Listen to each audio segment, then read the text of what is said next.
พอคนเจ็บสิพจรยุดเต้นซอยแน่มีคนเจ็บหมดสติจากนั้นเขาจะมา CPR จุดที่ CPR จะจากกระดูกสแต็กนอมหาลิ้นปีแล้วก็หัวนมเบื้องซ้ายหาหัวนมเบื้องขวาจะเครื่องกลางใส่มือทีบอถนัดวางลงแล้วก็ใส่มือที่ถนัดใส่ CPR จะแบ่งออกเป็นเซตหนึ่งมี4 หอบหนึ่ง30 เทืออะไรกับเป่าปาก2 ครั้ง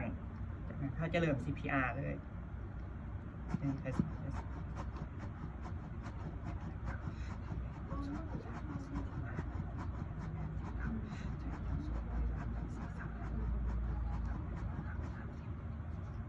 จากนั้นมากวาดเบิ้งสีพจรแหละค่ะ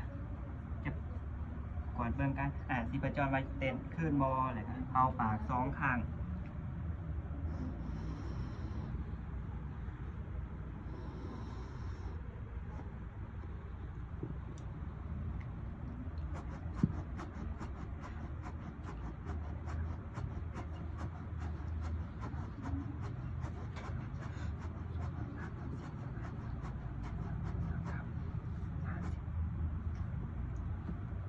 เบิ้งสีพจรขึ้นนะครับ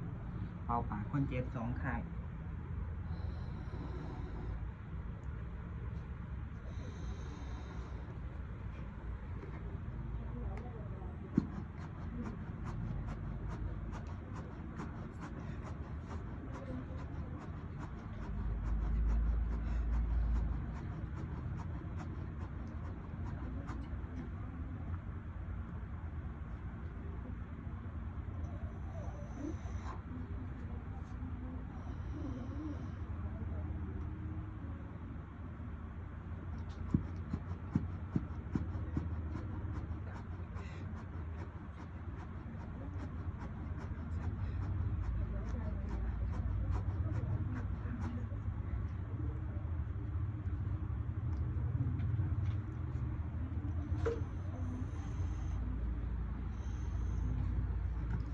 ตอนนี้คนเจ็บได้กลับมาหายใจปกติแล้ว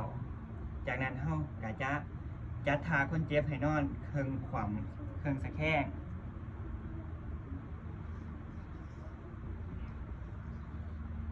แล้วก็ติดตามคนเจ็บเบิงการเต้นของชีพจรของคนเจ็บว่าจะปกติหรือบ่ถ้าคนเจ็บจะชีพจรหยุดเต้นอีกครั้งเฮาก็จะกลับมา